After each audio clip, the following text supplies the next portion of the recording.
de la ciudad. A medida que se va filtrando información y se recogen pruebas, los allí presentes se dan cuenta de que han estado conviviendo con un asesino en serie. Al principio, nadie se lo podía creer, ni los agentes de policía, ni los vecinos del barrio que estaban allí. Los crímenes de Jeffrey Dahmer aterrorizaron y al mismo tiempo intrigaron al mundo entero. Enseguida se convirtió en uno de los asesinos más famosos de la historia.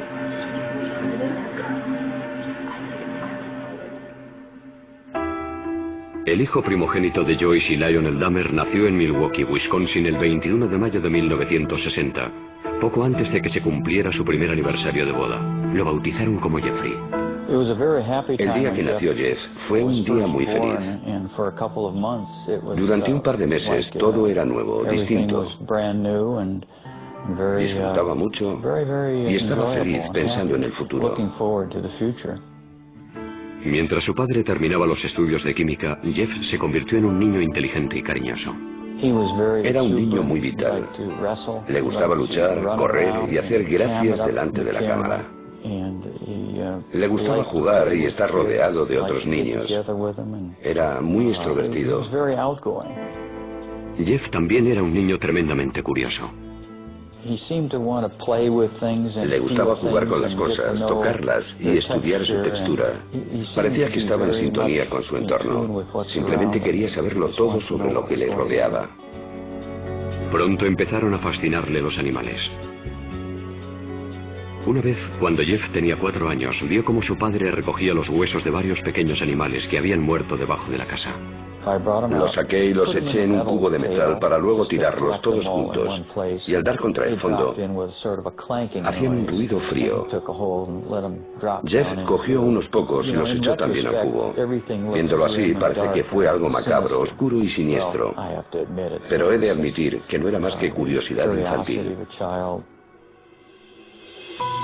Lionel terminó los estudios tras doctorarse en química. Después la familia se trasladó a Ohio y se mudó 3 veces antes de echar raíces en una finca arbolada de más de 8.000 metros cuadrados en la localidad de Bath, a 1 hora en coche al sur de Cleveland. Entonces Lionel empezó a darse cuenta de que Jeff, que antes era tan sociable, se había convertido en un chico tímido y retraído. Parecía que no estaba a gusto con la gente. No se sentía cómodo. Para evitar que pensara en la mudanza, sus padres le regalaron un perro, Frisky, al que quería con locura. Con los conocidos, con el hijo de los vecinos y con su perro, estaba muy relajado.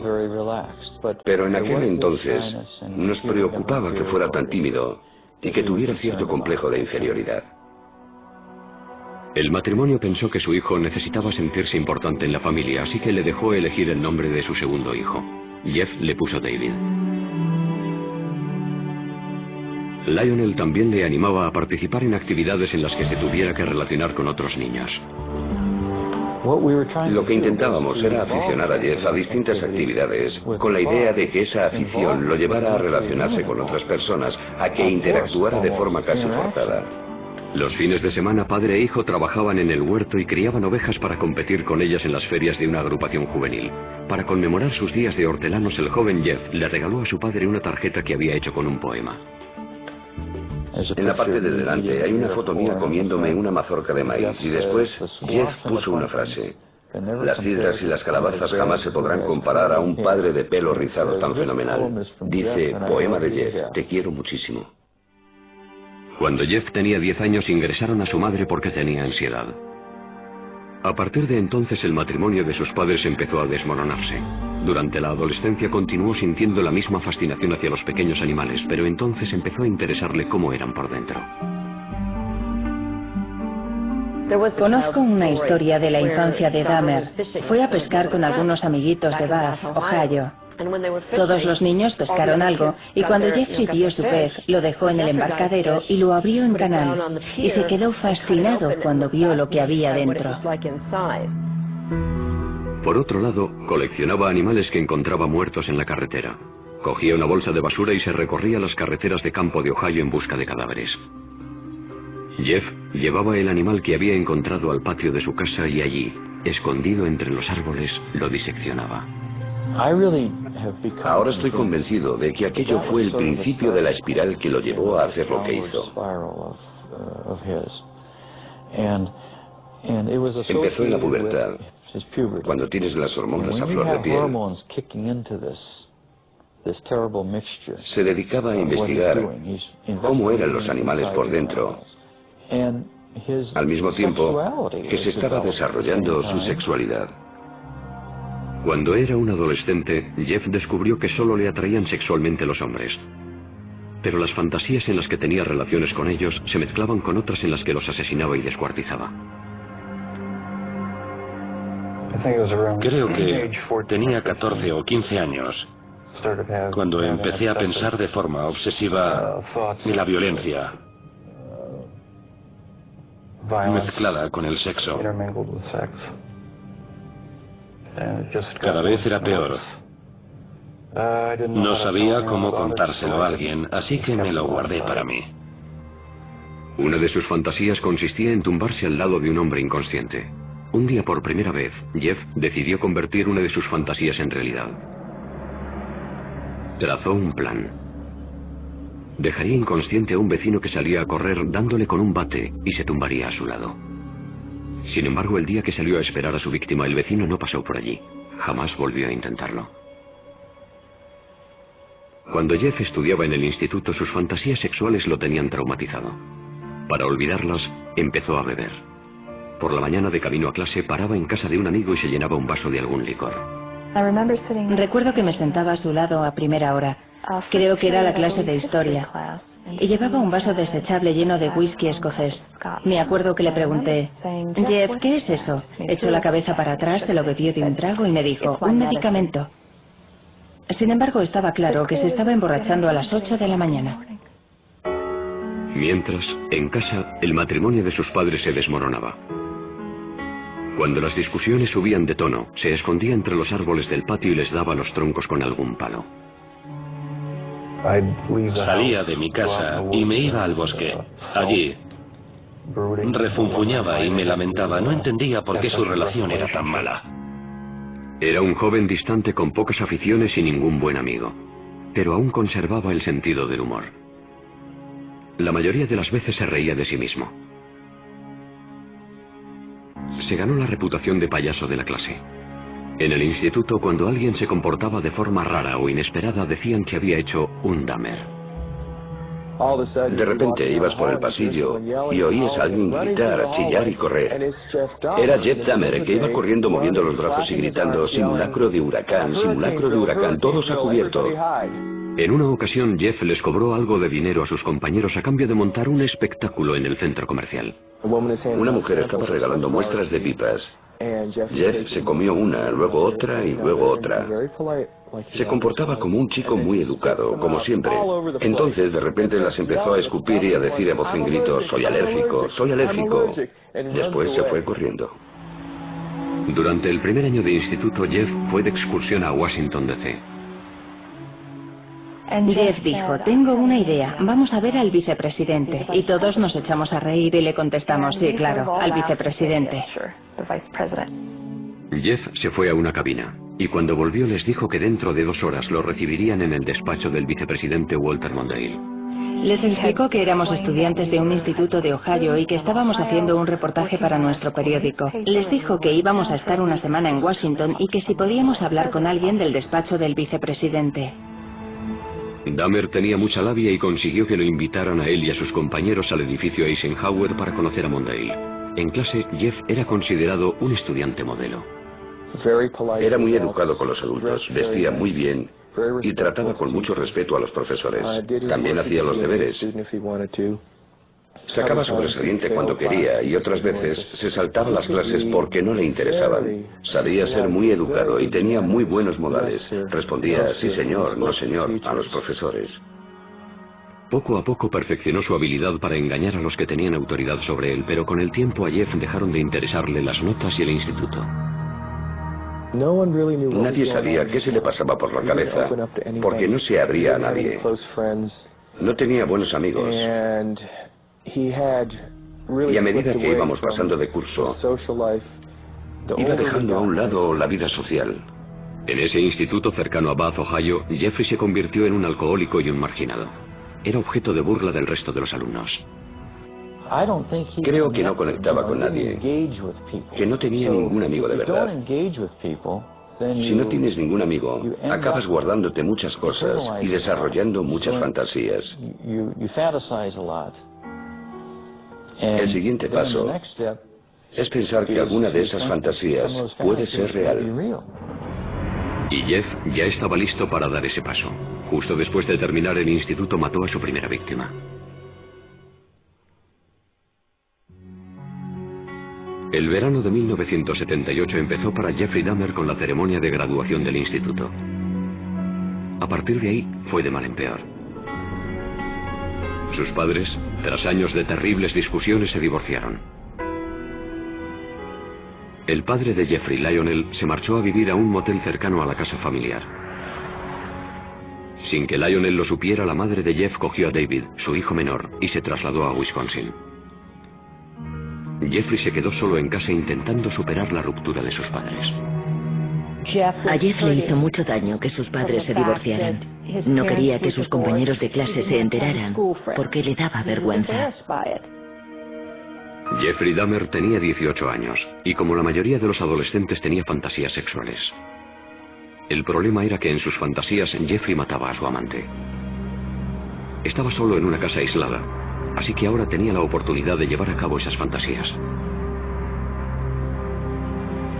Varias semanas después de la graduación, Jeffrey recogió a un autoestopista que se encontró en la carretera, Stephen Hicks, de 19 años. Ojalá hubiera seguido mi camino, pero no lo hice. Me di la vuelta y lo recogí. Y entonces, la pesadilla se convirtió en realidad. Jeffrey invitó a Hicks a su casa. Bebieron cerveza y pasaron un par de horas juntos. Después, Hicks le dijo que tenía que irse, pero Jeffrey no quería estar solo. No quería que se marchara, así que cogió lo que encontró más a mano, una barra de pesas, le dio en la cabeza y lo mató. Dahmer estranguló a Hicks con la barra. A continuación, con la lucidez suficiente para darse cuenta de que había cometido un asesinato, se puso a ocultar las pruebas. Descuartizó el cuerpo de Hicks con un cuchillo. Había practicado muchas veces con los animales atropellados que recogía. Metió los trozos en bolsas de basura y en mitad de la noche las cargó en el coche para llevarlas al basurero. De camino lo detuvo la policía por pisar la línea continua. Los agentes le preguntaron a Jeff qué llevaba en las bolsas y a dónde iba tan tarde. Jeff estaba atrapado. Sin embargo, había preparado una mentira. Les dijo, es basura, voy a llevarla al basurero. Y el agente no abrió las bolsas. Les dijo que había mucha tensión en su casa y que se le había ocurrido que yendo al basurero se olvidaría un poco de todo. La policía le puso una multa y le dejó marchar. Jeff volvió a casa atormentado por la culpa. Guardó los huesos de Stephen Hicks bajo la casa durante 2 semanas. Después los machacó con un mazo. Luego fue tirando los fragmentos en círculo entre las hojas y la maleza detrás de la casa. Un joven de 19 años que por lo que sabemos era un buen chico, desapareció de la faz de la tierra. En agosto el padre de Jeffrey se pasó por la casa. Le pregunté, ¿dónde está tu madre? ¿Dónde está Dave? Y me contestó, se han ido. Yo le dije, ¿qué quieres decir con eso? Que se han marchado, se han ido. El padre de Jeff volvió a la casa y animó a su hijo a que se buscara un trabajo. Pero a él no le interesaba. Se pasaba el día bebiendo y hasta lo arrestaron por embriaguez. Lionel llevó a su hijo a las reuniones de Alcohólicos Anónimos y a un psicólogo. No le sirvió de nada. Nada podía borrar la violencia y el terror que aquel primer asesinato había grabado en su mente. Parecía que solo encontraba consuelo en el alcohol. A finales del verano, Jeff seguía en paro. Así que Lionel le sugirió una alternativa, la universidad, y apuntó a Jeff en la Universidad Estatal de Ohio. Para cualquier novato es duro adaptarse a la vida universitaria, pero si encima has matado a alguien, lo has descuartizado y has esparcido parte de sus restos por tu casa, debió de ser duro. Jeff se pasó el primer trimestre completamente borracho. Vendía su sangre a los centros de plasma para sacar dinero para cerveza. Como era de esperar, Dahmer suspendió todo y volvió a casa. Le dije, Jeff, se te están cerrando muchas puertas. Quizá puede que el ejército sea lo que necesites. Jeff aceptó la decisión como todas las demás que habían tomado por él y se alistó. Tras finalizar la instrucción básica, lo enviaron a un hospital militar de San Antonio, Texas, donde lo prepararon para ser personal médico de campaña. Allí, Dahmer aprendió mucho sobre anatomía humana. Por primera vez en su vida, le emocionaba lo que estaba haciendo. La disciplina y la instrucción le vinieron bien. Cuando llevaba 6 meses en el ejército, su cuerpo enclenque había pasado a ser enjuto y fuerte y pasó de ser tímido y retraído a ser un hombre extrovertido. Sin embargo, este cambio fue pasajero. El ejército lo destinó a Alemania, donde Jeff volvió a caer en la bebida. Sus superiores se dieron cuenta y lo licenciaron antes de tiempo. Jeff se marchó directamente a Miami Beach sin comunicárselo a su familia. Encontró trabajo en una sandwichería y se instaló en un motel. Cuando se gastaba tanto en bebida que no podía pagarse la habitación, Jeff empezó a dormir en la playa. Una noche, una rata enorme se le subió encima y Jeff se llevó un susto tremendo. Aquel día nos llamó y nos dijo que necesitaba dinero. Le dije, no te mandaré dinero, pero sí un billete de avión para que vuelvas a casa. Fui a recogerlo al aeropuerto de Cleveland y llegó con una sonrisa en el rostro. Pero cuando me acerqué a él, me di cuenta de que no sonreía de felicidad, sino porque estaba ebrio. Lionel intentó ayudar a su hijo alcohólico. Intentamos que fuera un psicólogo. Lionel lo llevaba en coche hasta la consulta y veía cómo entraba por la puerta. Tiempo después, Jeff nos dijo que cuando Lionel se marchaba salía por la puerta de atrás y se daba una vuelta por el centro. Sin saber qué más hacer, Lionel mandó a Jeff a vivir a una localidad cercana a Milwaukee con su abuela. Jeffrey estaba más unido a su abuela que a nadie en el mundo. Pasó por un periodo de estabilidad cuando se fue a vivir a su casa. Jeff hizo un esfuerzo por encarrilar su vida. Dejó de beber. Comenzó a ir a la iglesia y luchó contra su tendencia homosexual que él creía inmoral, lo que al final le llevó a fantasear una vez más con el asesinato. Encontró varios trabajos. Primero en un banco de sangre y después en el turno de noche de una fábrica de chocolate. Sin embargo, este estilo de vida, de ir a la iglesia y vivir con rectitud, como él lo llamaba, no duró mucho. Cuando llevaba 3 años viviendo tranquilamente en casa de su abuela, Jeff tuvo que enfrentarse a sus miedos. En la biblioteca, un hombre le entregó una nota en la que le ofrecía favores sexuales. Dahmer le rechazó, pero años después dijo que aquella nota fue un punto de inflexión. Le despertó los deseos sexuales que había reprimido. Quería la compañía de otro hombre sumiso que colmara su apetito sexual, pero no le interesaban las necesidades de nadie más. Jeffrey encontró un compañero sumiso perfecto. Robó el maniquí de una tienda. Lo tenía guardado en el armario y lo sacaba para masturbarse encima de él. En ese momento, Dahmer ya barajaba la idea de tener una pareja a la que pudiera controlar totalmente.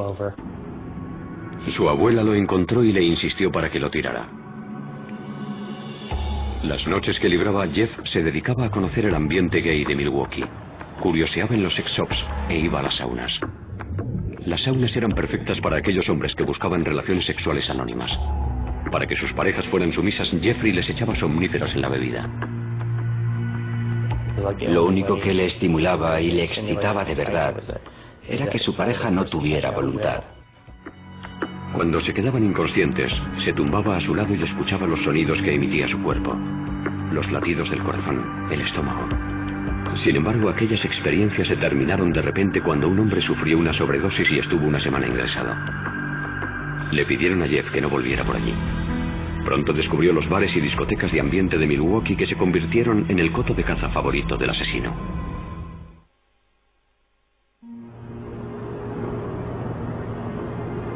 A los 20 y tantos años, Jeff estaba afincado en Milwaukee. Vivía en casa de su abuela y era asiduo de los locales de ambiente de la ciudad. Nadie sospechaba que este joven solitario y guapo con cara de niño iba a convertirse en un asesino en serie. Dahmer encajaba en cualquier grupo. Nadie podía decir, debe de ser un loco, ni tiene que ser un asesino. Por eso tenía tanto éxito. No era un tipo repulsivo. Y menos aún en los clubs de ambiente de Milwaukee. Era considerado un tío bueno en la comunidad gay. La gente lo encontraba atractivo. Muchas personas nos dijeron que era la clase de chico al que quieres cuidar y mimar. Sin embargo, Dahmer tenía un gusto muy concreto para los hombres. Los elegía por su cuerpo. Le gustaban los hombres altos, musculosos y delgados. No le importaba que fueran negros, blancos, amarillos, indios o mulatos. Si le parecían atractivos, intentaba ligárselos. En noviembre de 1987, Dahmer conoció a Steve Tuomi, un joven de 25 años en un club del centro llamado 219. Después de tomar unas copas se fueron a pasar la noche al Hotel Ambassador, que estaba muy cerca. Dahmer usó un viejo truco para que Tuomi entrara en ese estado de sumisión que tanto anhelaba. Le eché unos cuantos somníferos en la bebida para dejarlo inconsciente. Solo quería pasar la noche con él. Cuando me desperté por la mañana, tenía los antebrazos llenos de cardenales y él tenía el pecho morado y le salía sangre de la boca. Estaba colgando por un lado de la cama. No recuerdo haberlo matado a golpes, pero debí de hacerlo. Dahmer no se asustó. Salió y se compró la maleta más grande que encontró. Volvió al hotel, metió el cuerpo de Tuomi en la maleta y llamó a un taxi. Bajó la enorme maleta y cuando el taxista la cogió dijo, debe de llevar usted un muerto aquí dentro. Y así era.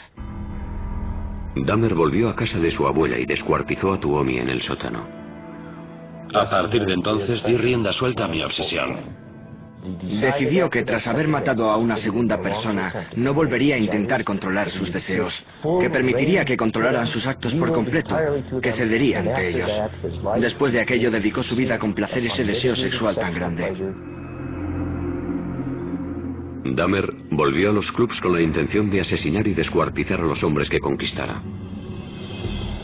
En la parada de autobús que hay junto al 219 conoció a James Dockstader, un joven de 14 años. Jeff le ofreció $50 por pasar la noche con él y el adolescente aceptó. No le hacía falta secuestrar a nadie ni retenerlo contra su voluntad. Jeffrey Dahmer, al igual que muchos asesinos en serie, era encantador. La pareja cogió el autobús y fue a casa de la abuela de Dahmer. Mientras ella dormía, tuvieron relaciones sexuales orales. Después, Jeff drogó y estranguló a su acompañante. Afirmaba que de ninguna de las maneras pretendía hacer daño a nadie, por raro que parezca. Estrangulaba a todas sus víctimas porque le parecía la forma más humana de matarlos. Con Dockstader, Dahmer exploró sus más oscuras fantasías. Escondió el cadáver en el sótano durante una semana y tuvo relaciones sexuales con él.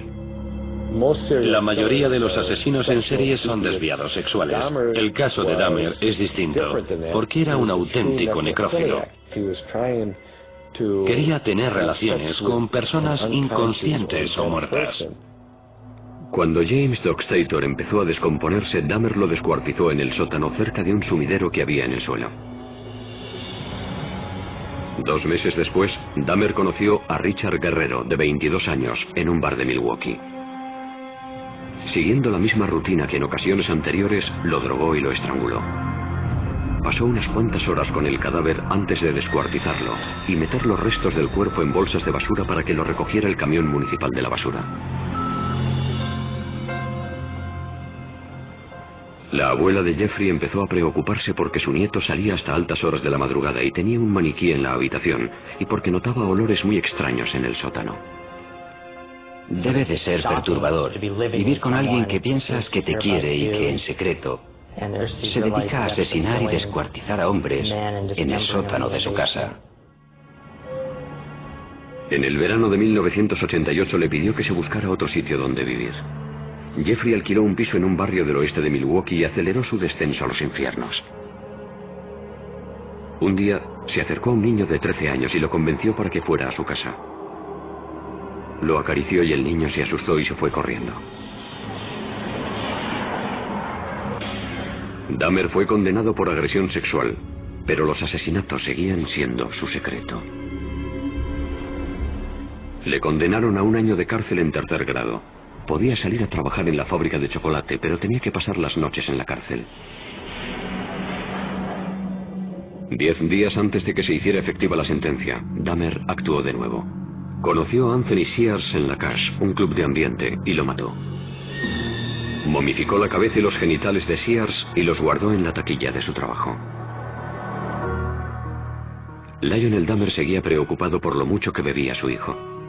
Escribió al juez solicitando que lo incluyeran en un programa de rehabilitación para alcohólicos. Lionel tenía serias dudas sobre las posibilidades de Jeff cuando saliera a la calle. No lo enviaron a ningún programa y Jeffrey terminó su condena 2 meses antes de lo previsto. Se trasladó a otro barrio humilde de Milwaukee. El alquiler de los apartamentos Oxford era barato y además estaban cerca de los clubs de ambiente. Estaba solo otra vez, así que era libre para alimentar su implacable apetito sexual. 3 semanas después de ser puesto en libertad, Dahmer empezó una orgía de muerte que duró 1 año.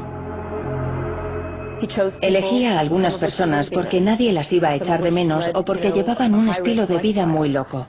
Nadie se dio cuenta de que más de 1 docena de chicos jóvenes había desaparecido. No aparecía ningún cadáver, ni se vivía un clima de miedo en la ciudad. Una vez que comenzó aquella matanza, le dedicó todos sus recursos económicos, tiempo, dinero, esfuerzo, deseos, emociones y pensamientos. Era su mundo secreto. Asesinaba a la gente y la mantenía a su lado. Durante aquella orgía de muerte, Jeff mató a 13 hombres, aunque uno de ellos estuvo a punto de escapar. Dahmer había drogado a Conerak Shintason Fon, un adolescente de 14 años, hermano del niño del que había abusado el año anterior. Mientras Conerak dormía, Dahmer salió a buscar más bebida, y cuando aún no había vuelto el chico se despertó. Salió tambaleándose a la calle, desnudo. Una vecina al verlo llamó a la policía. Milwaukee Emergency Operator 71. Okay, hi, I'm on 25th and State, and this is young man. He is butt naked. He has been beaten up. He is very bruised up. He can't stand. He's study fall out. He is butt naked. He has no clothes on. He was really hurt. Cuando llegó la policía, Dahmer ya había vuelto de comprar cerveza, y al igual que había hecho con la policía de Bath tras su primer asesinato, urdió una astuta mentira. Nada más llegar, interviene y dice que el chico es su amante y que simplemente está borracho, que se lo lleva con él a casa. Llevó a los agentes a su casa y les enseñó las polaroids que le había hecho al adolescente, las cuales, según él, demostraban que tenían una relación. La policía pensó que el joven de 14 años era mayor de edad y lo dejó con Dahmer. En el informe dijeron que había sido una pelea de amantes. En cuanto los agentes se marcharon, Dahmer asesinó al chico. Los cuerpos se iban amontonando en el piso de Dahmer. Se compró un bidón de 215 litros y lo llenó de un potente ácido para disolver en él las extremidades y los torsos. Después de varias semanas en el ácido, los restos humanos se convirtieron en lodo, que tiró al retrete o por el desagüe de la bañera. Por otro lado, Jeffrey separó la piel de los huesos hirviéndolos en la cocina. Un olor extraño y ácido a muerte invadió el edificio. Muchos de los inquilinos detectaron que el olor procedía de la puerta de Dahmer. Recuerdo que le dije a mi marido, no sé qué estará preparando Jeff, pero es rarísimo. Jeff nunca compraba verdura, así que me preguntaba qué estaría cocinando, porque olía a callos. Los callos tienen un olor muy particular y desagradable. A Dahmer le asustaba estar solo. No quería que sus parejas le dejaran, ni después de haber muerto. Descuartizaba a sus víctimas y les sacaba varias fotos a lo largo del proceso que luego guardaba. Además, conservaba partes de dichas personas como trofeo. Una cosa llevaba a la otra. Cada vez tenía que hacer cosas más extrañas para satisfacer mis instintos. Diseñó un santuario con huesos del esqueleto y calaveras, pero aún no había encontrado a su compañero perfecto. Un hombre totalmente sumiso que estuviera vivo y no se descompusiera. A algunas de sus víctimas, cuando aún estaban vivas, les hizo un pequeño agujero en el cráneo con un taladro y les inyectó ácido en el cerebro. Quería que siguieran con él, pero que apenas tuvieran control sobre su cuerpo y que no pudieran hablar. Según Dahmer, ninguno de estos zombies experimentales sobrevivió más de un día. Puede que en un último intento por mantener a esos hombres a su lado, empezara a comérselos. De este modo, sentía que eran una parte permanente de mí. Además, tenía curiosidad por saber cómo sería. Sentía que iban a convertirse en parte de mí. Comérmelos me producía placer sexual. A lo largo de ese año en el que cometió tantos asesinatos despiadados, Dahmer seguía comportándose con aparente normalidad. En este vídeo que se grabó en Acción de Gracias en casa de su abuela, Dahmer habla tranquilamente con su padre. Well, you're looking good. Grandma was saying that she thought that you got quite a bit thinner, but you look fit. I don't know. Well, I've been surviving mostly on McDonald's food. It's just so much easier just to pop into the restaurant. But yeah, like I've said before, it gets too expensive, and it does. I have to start eating at home more. Es increíble que pudiera sentarse allí y actuara como si no hubiera hecho nada, con la chaqueta puesta y hablando con entusiasmo de su trabajo. Muy inteligente. Es impresionante lo que un ser humano puede ocultarle a otro ser humano. A pesar de que a los que le rodeaban les parecía un hombre normal, pronto saldría a la luz la vida secreta de Jeffrey Dahmer.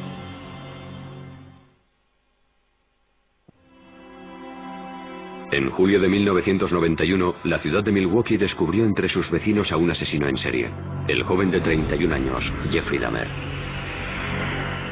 Un hombre, Tracy Edwards, logró escapar de los horrores del piso de Dahmer y parar a una patrulla que pasaba por allí. Cuando los agentes entraron en el piso, encontraron 83 polaroids de cadáveres en distintas etapas del proceso de descuartizado. En la cocina, descubrirían cosas aún más impactantes. Cuando los agentes entraron a su casa aquella noche, encontraron la cabeza de una de las víctimas en el frigorífico. También encontraron restos de cadáveres que Jeff había guardado en un congelador. Uno de los agentes abrió el congelador y oyó un grito. Más tarde se dio cuenta de que había sido él el que había gritado. Las cámaras de televisión grababan mientras sacaban lo que quedaba de las víctimas. Un bidón de 215 litros que contenía los torsos de 3 hombres. Un congelador con extremidades y carne, y ollas de metal con manos y genitales momificados. Lo que vimos aquella noche fue horrible. Nadie se podía creer que, en primer lugar, hubiera guardado todo aquello y, en segundo lugar, ¿cómo pudo hacerlo sin que nadie se enterara? ¿Cómo era posible que nadie supiera qué estaba pasando exactamente? Esta vez, no había mentira que pudiera librar a Dahmer de la justicia. Andaba como si se sintiera derrotado. Iba con los hombros caídos y la cabeza agachada. Sudaba muchísimo y emitía una especie de débil quejido similar al llanto de un bebé. En comisaría, la policía procedió a realizar un interrogatorio maratoniano al supuesto asesino. Al principio, Dahmer culpó a la bebida y dijo que no le habrían pillado si no hubiera estado tan borracho. Estaba claro que tenía miedo. Tenía ojos de terror y la histeria se iba percibiendo en su rostro a medida que se le iban pasando los efectos del alcohol. Se dio cuenta de que había caído el telón. Lo habían cogido. Cuando Dahmer recuperó la sobriedad, empezó a dar horripilantes detalles que nadie se esperaba oír. Dijo lo siguiente: cuando le cuente lo que le voy a contar se va a hacer famoso. Le intenté explicar: mira, Jeff, nada de lo que me digas me va a asustar. Y se rió al oírme. Me contestó: no tienes ni idea de lo que he hecho. Dahmer pasó las siguientes 6 semanas contándoles a los inspectores cómo había asesinado a 17 hombres. La confesión tenía 159 páginas. Para Dahmer fue una experiencia catártica. Por fin pudo sacarse de dentro lo que llevaba escondiendo 13 años. Partiendo de la información de la confesión, los investigadores regresaron a Bath, la ciudad de Ohio donde Dahmer había pasado su infancia. Allí recogieron con un rastrillo los huesos machacados de Stephen Hicks, la primera víctima de Dahmer. El forense del condado de Milwaukee comenzó a unir las cabezas a los cuerpos. Y la policía, la penosa tarea de dar la noticia a las familias. Dahmer se declaró culpable, pero adujo locura. Lo único que tuvo que decidir el jurado fue si estaba cuerdo o no. Era evidente que la defensa iba a alegar locura. ¿Qué iban a alegar si no? ¿Defensa propia? ¿Que no sabían cómo habían llegado los cuerpos hasta su casa? En Wisconsin no se aplica la pena de muerte, así que si el jurado decidía que estaba cuerdo, pasaría el resto de su vida en la cárcel.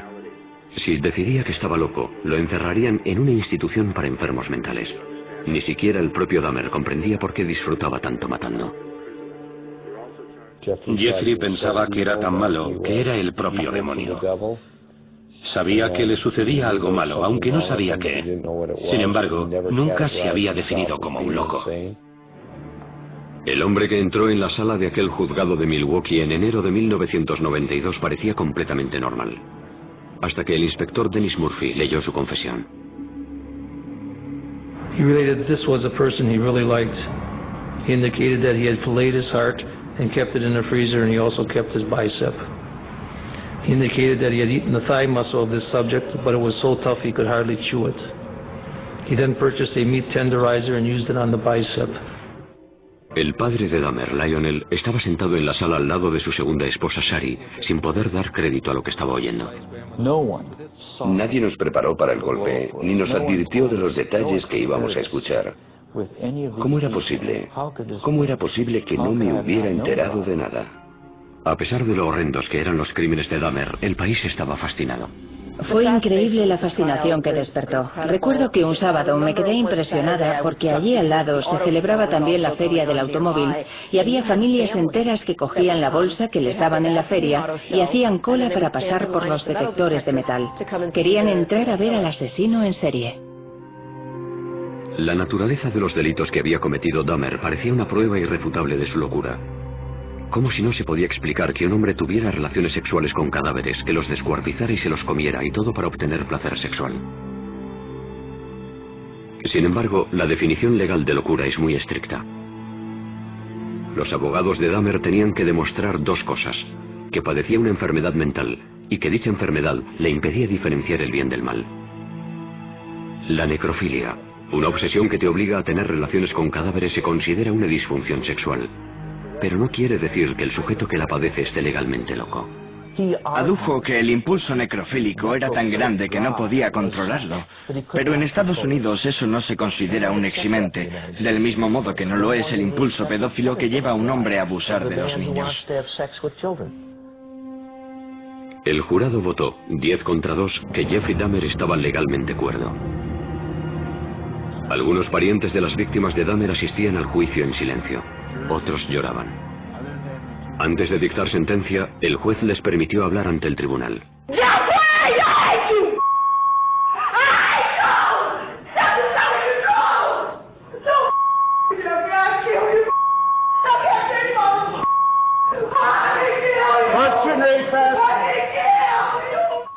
Una vez que se restableció el orden, Dahmer habló en público por primera vez. I feel so bad for what I did to those poor families, and I understand their rightful hate. I have seen their tears, and if I could give my life right now to bring their loved ones back, I would do it. I am so very sorry. Muchos dudaron de que la disculpa de Dahmer fuera sincera.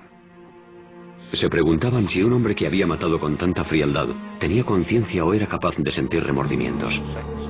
El juez condenó a Dahmer a 937 años de cárcel. Pero el suplicio solo duró unos pocos años.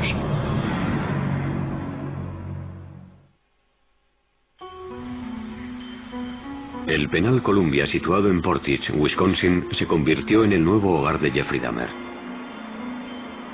Su piso de los apartamentos Oxford seguía vacío como doloroso recuerdo de los que habían perdido allí la vida. En noviembre de 1992 los demolieron. Dahmer tenía 32 años y dedicaba sus días de recluso a meditar en la celda. Intentaba superar los remordimientos que le producía tener instintos asesinos y buscaba el perdón divino. De niño iba a la iglesia, y también de adulto, junto a su abuela, pero durante la orgía de muerte se olvidó de la religión. Dahmer achacó su naturaleza de asesino a sus creencias ateas. y a la teoría de la evolución. Dijo, si todo es obra de la naturaleza, ¿para qué sirve Dios? ¿Puedo establecer mis propias reglas? ¿Quién es mi Señor? Yo soy mi propio dueño.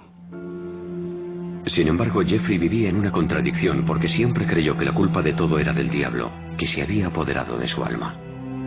El asesino en serie se planteó entonces qué le pasaría cuando muriera y decidió que quería ser bautizado. En abril de 1994, el sacerdote de la prisión llamó a Roy Radcliffe, ministro evangelista, para que hablara con el recluso. Era una persona muy simpática. Yo siempre tuve la impresión de que estaba hablando con un niño pequeño que tenía el cuerpo de un adulto. Se interesaba y se emocionaba mucho con las típicas cosas que le gustan a los niños. Un mes después, en el centro médico de la prisión, Dahmer fue bautizado en una bañera de hidromasaje. Por el camino pasó al lado de otros reclusos que iban con fregonas, escobas y otros artículos de limpieza. Levantaron la vista y al único que reconocieron fue a Jeff, así que le dijeron como si fueran grandes amigos: «Hola, JD, ¿cómo te va?». Y él contestó: «Me van a bautizar, estoy muy contento». Parecía que Dahmer se estaba transformando en la cárcel. Me preguntaba cosas, me decía, oye, ¿qué tal esto? ¿Qué tal lo otro? Se interesaba y se preocupaba por nosotros. Intentaba ser normal. Se estaba rehumanizando. Sin embargo, Dahmer seguía teniendo oscuras y obsesivas fantasías. En la cárcel admitió que ese instinto seguía dentro de él. Aún sentía el impulso de matar, aún deseaba matar, incluso dentro de la prisión. Seguramente tendré que convivir con él el resto de mi vida. Ojalá se me pasara. Ojalá hubiera una manera de librarme para siempre de estos pensamientos y estas sensaciones. Teresa Smith fue a visitar a Dahmer a la cárcel. Había matado a su hermano Eddie. Lo primero que hizo cuando llegó fue pedirme disculpas por haber matado a mi hermano. Le pregunté, ¿por qué a mi hermano? Me dijo que había visto cómo bailaba Eddie y le había gustado físicamente. Me dijo, me sentía atraído por él. Me contó que lo había estrangulado. Después intentó buscar un método nuevo para conservar el cráneo y el cuerpo. Pero el experimento no funcionó. Así que tuvo que destruirlo. Durante toda su vida adulta, Dahmer había sido un depredador, pero en la cárcel se convirtió en la presa. Ahora el famoso asesino en serie era el objetivo de los otros reclusos. En agosto de 1994 lo atacaron en la capilla de la cárcel con un rudimentario cuchillo. Esa vez sobrevivió. Pero el 28 de noviembre de 1994, Christopher Schaefer, que se apodaba a sí mismo Cristo, golpeó a Dahmer con una barra de metal que cogió del gimnasio de la prisión. Murió de camino al hospital. Yo creo que a nadie le sorprendió que lo asesinaran en la cárcel. Creo que estaba claro que sería el blanco de sus compañeros en cuanto entrara en la cárcel. Una de sus últimas voluntades era que lo incineraran y que entregaran la mitad de sus cenizas a su padre y la otra mitad a su madre. En su testamento escribió: no quiero una placa, ni quiero una tumba, ni un funeral. No quiero nada. Decía, quiero desaparecer. En 1996, el ayuntamiento de Milwaukee recaudó casi $500,000 para comprar la siniestra colección de fotografías y herramientas de Dahmer. Temían que aquellos artículos se usaran para crear un museo sobre el asesino, así que lo quemaron todo. A pesar de que apenas quedan pruebas físicas de lo que hizo, la vida y los crímenes de Jeffrey Dahmer se han convertido en leyenda. De alguna forma, Dahmer ha pasado a formar parte de la cultura popular. Se le compara con nombres como Jack el Destripador. Creo que la gente siempre lo tendrá en mente. Siempre lo tendrá, por así decirlo, en el panteón de los asesinos más terroríficos. En 2002, el director David Jacobson estrenó Dahmer, el carnicero de Milwaukee, una película basada en la vida de Jeffrey. Jacobson pretendía mostrar al espectador el lado más normal del asesino.